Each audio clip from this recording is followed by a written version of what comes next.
Lors de vos promenades, il vous arrive sans doute de tomber sur un phénomène naturel appelé chute d'eau ou cascade. Ce phénomène est superbe mais pas si simple à photographier. Alors quel réglage utiliser, comment faire cet effet soyeux que j'ai vu sur internet, quel équipement est conseillé et comment rester en vie, et c'est ce qu'on va voir dans ce podcast aujourd'hui. Allez en avant Guingamp. Avant de commencer, je vous rappelle que sur mon site photomédec.fr, vous pouvez accéder à l'article sur le même sujet beaucoup plus complet. Et vous pouvez aussi accéder à ma formation gratuite sur les bases de la photographie. Premier point, prendre des photos c'est bien, mais rester en vie c'est un petit peu mieux. La photographie des chutes d'eau peut être dangereuse. Bon, on est d'accord, c'est pas comme faire de la chasse sous-marine parmi les requins, mais ce n'est pas sans risque. En effet, le terrain est glissant à cause de l'eau, donc faites des petits pas et marchez prudemment. Et selon la saison, les chutes d'eau peuvent être puissantes. L'eau en mouvement peut vous faire perdre l'équilibre, ou pire, emporter votre équipement. Donc gardez toujours au moins une main libre pour vous rattraper si besoin, les deux ce serait encore mieux, et ne vous aventurez jamais dans une eau en mouvement rapide ou dans une eau dont vous ne connaissez pas la profondeur. Maintenant autre point, le matériel utile pour la photographie de chute d'eau. Au niveau du boîtier réflexe, n'importe quel réflexe numérique avec une fonction priorité à la vitesse ou un mode manuel devrait suffire. Au niveau des objectifs, vous emporterez sans doute plusieurs objectifs, notamment un grand angle si vous êtes proche, ou un téléobjectif si vous êtes éloigné de la cascade. Un trépied donc pour réduire les vibrations, qui est d'autant plus utile quand on fait de longues pauses. Pensez bien à désactiver la stabilisation de l'image si vous utilisez le trépied. Un déclencheur à distance pour les mêmes raisons que le trépied. Ensuite, de quoi garder la lentille parfaitement propre. Les chutes d'eau elles produisent beaucoup d'embruns dans l'air et sont capables de pulvériser des gouttes d'eau à plusieurs mètres, et donc sur votre objectif et votre matériel. Et c'est franchement chiant. Alors il est très utile d'avoir de quoi nettoyer votre objectif, comme une soufflette, un souffleur là, qui fait pchit, un chiffon et du liquide nettoyant éventuellement. Ensuite, de quoi protéger son matériel, donc notamment une housse imperméable, ça peut être pas mal, c'est assez économique et efficace. Il y a aussi d'autres photographes qui utilisent des sacs poubelles tout simplement, et aussi éventuellement du coup une serviette pour sécher votre matériel avant de mettre tout ça dans votre sac. Et aussi de quoi se protéger soi-même, donc c'est tout à votre honneur de penser à votre matériel, mais ne vous oubliez pas dans l'histoire. Vous pouvez par exemple apporter une veste et un pantalon imperméable, des bottes et éventuellement des crampons.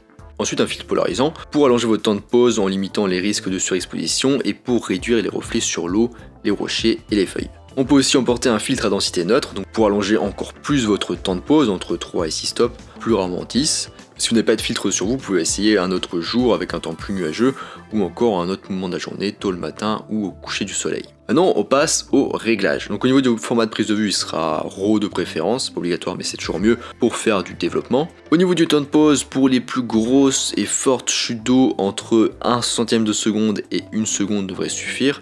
Et pour les chutes d'eau plus délicates ou les petits filets d'eau, entre 1 et 3 secondes ou peut-être un peu plus éventuellement, fonctionne pas mal. Globalement, retenez que le but c'est d'avoir l'effet donc d'eau soyeuse tout en conservant quand même des détails et pas avoir juste des traces blanches. Parce que ces zones blanches elles rendraient le mouvement de l'eau complètement plat et pas très intéressant à regarder. Vous pouvez essayer d'avoir un petit peu de texture, un petit peu de détail dans l'eau. Pour l'ouverture, une petite ouverture donc comme F11, F13 ou F16 est utile si vous voulez faire apparaître clairement plusieurs éléments du premier plan à l'arrière-plan par exemple. Une grande ouverture sous F5-6 réduira votre profondeur de champ et donc votre zone de netteté acceptable. Ça peut être un choix aussi.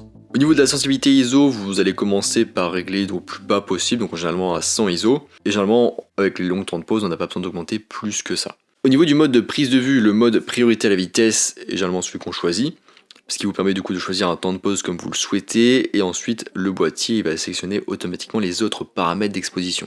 On choisit généralement ce mode de prise de vue parce qu'on veut jouer plutôt sur le temps de pause pour ajuster notre effet de filet. Vous pouvez aussi bien sûr utiliser le mode manuel si vous êtes à l'aise avec. Donc si vous ne parvenez pas à mesurer correctement l'exposition à cause d'un filtre ND, donc un filtre à densité neutre trop sombre, il existe une technique. Vous allez enlever votre filtre et du coup faire votre mesure d'exposition, vos réglages, pour exposer correctement et pour avoir le bon effet. Et on imagine que vous tombez sur un temps de pause par exemple de 3 secondes.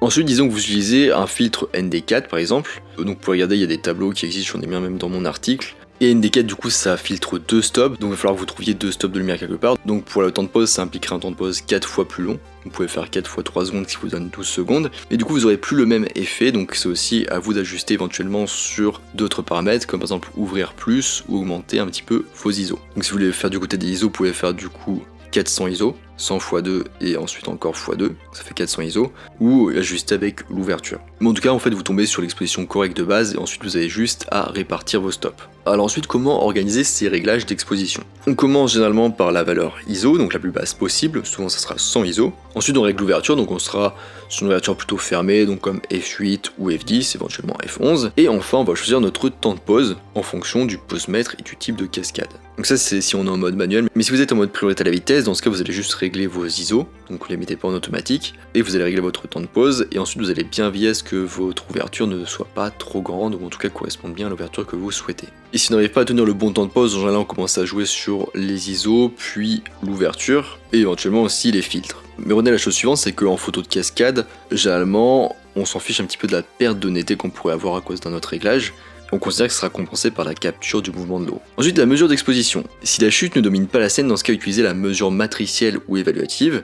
Donc cette mesure a fait une moyenne globale de la scène. En revanche, si la cascade domine, dans ce cas, vous pouvez utiliser le mode de mesure spot ou partiel pour effectuer la mesure de l'exposition sur l'eau uniquement. Vous devrez sans doute surexposer à plus 1 ou 1,5 stop. Vous pouvez sinon aussi trouver un élément dans la scène qui a un ton moyen, comme des rochers gris ou du feuillage vert qui sont du coup dans la même lumière que la chute, et faire du coup la mesure sur ça.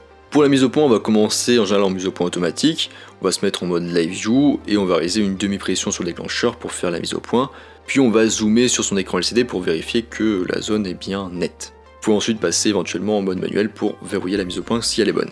Si vous n'arrivez pas à obtenir une mise au point correcte, dans ce cas, vous passerez en mode manuel. Alors ensuite, sur l'endroit où vous faire la mise au point, vous pouvez faire la mise au point sur un tiers de la scène en partant du bas pour avoir un maximum de netteté globale dans la scène. Mais vous pouvez aussi faire la mise au point sur la cascade ou sur un élément en premier plan par exemple. Au niveau de la balance des blancs, donc si vous photographiez en RAW, vous pourrez corriger tout ça au post-traitement. En JPEG, vous pouvez choisir un pré-réglage ou faire la balance des blancs manuellement. Maintenant, on passe aux conseils pour la composition des chutes d'eau. Donc déjà, évitez le piège du trépied. Lorsque vous travaillez sur un trépied, il est facile de rester bloqué sur place et de ne pas se promener et essayer différents angles. Donc ne posez pas votre appareil photo trop tôt sur votre trépied. Commencez plutôt par tenir votre appareil photo à hauteur de votre œil, sans filtre, et à explorer les lieux. Expérimentez différents angles, profondeur de champ et réglages, jusqu'à ce que vous trouviez une composition qui vous convienne. Et après seulement, fixez le tout sur un trépied. Ensuite, supprimez le ciel. Si le ciel n'est pas intéressant, essayez de le supprimer complètement et de vous concentrer sur d'autres éléments. Évitez si possible d'inclure des coins de ciel lumineux ou des zones ensoleillées dans votre cadre. Ils auront tendance à être surexposés et à créer des zones blanches sans détail, irrécupérables dans votre photo.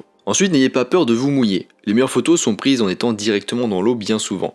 C'est un excellent moyen de prendre des photos d'un point de vue bas et d'inclure des éléments de premier plan, comme des pierres de rivière sous l'eau, ou une bûche moussue ou une feuille colorée par exemple. Ensuite, gris et lignes de composition. Essayez de rechercher des lignes directrices, les chutes d'eau ancrées naturellement. Mais d'autres éléments peuvent aussi ancrer comme des rochers, des arbres ou des chemins. D'ailleurs, la chute d'eau sera la partie la plus lumineuse de la photo, très probablement, sur laquelle du coup l'œil sera attiré.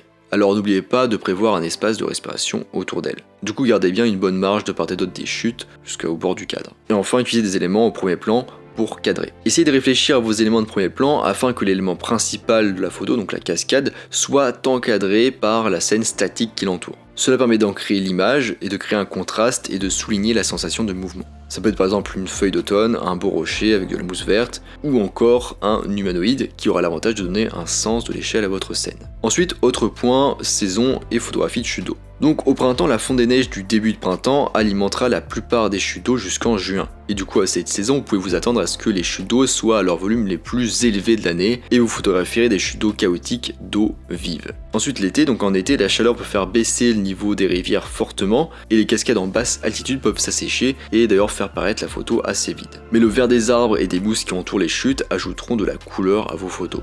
Ensuite on a l'automne, donc c'est sans doute la meilleure saison pour prendre des photos de chute d'eau. Les cascades sont chargées d'eau en raison des pluies et les couleurs d'affuage sont magnifiques, notamment en octobre. Enfin on a l'hiver, donc c'est probablement la saison la plus difficile pour photographier les chutes d'eau. Les couleurs auront disparu et le posemètre de votre trépied sera trompé par le blanc réfléchissant de la neige. Et en plus, pour finir, de nombreuses chutes d'eau sont fermées en raison de leur dangerosité. Dernier point, attendre la bonne lumière. Même le meilleur filtre à densité neutre ne peut pas changer la qualité de votre lumière, qui doit être finalement votre préoccupation principale. Donc au lieu de penser équipement, pensez plutôt moment. Une lumière solaire intense peut facilement gâcher une photo de cascade d'eau, en créant de forts écarts de lumière, créant une surexposition de l'eau et faisant apparaître des reflets. Donc si vous pouvez, attendez de prendre des photos pendant les heures dorées par exemple. Les jours nuageux sont aussi excellents. Les nuages fonctionnent comme des diffuseurs géants, facilitant la mesure d'exposition.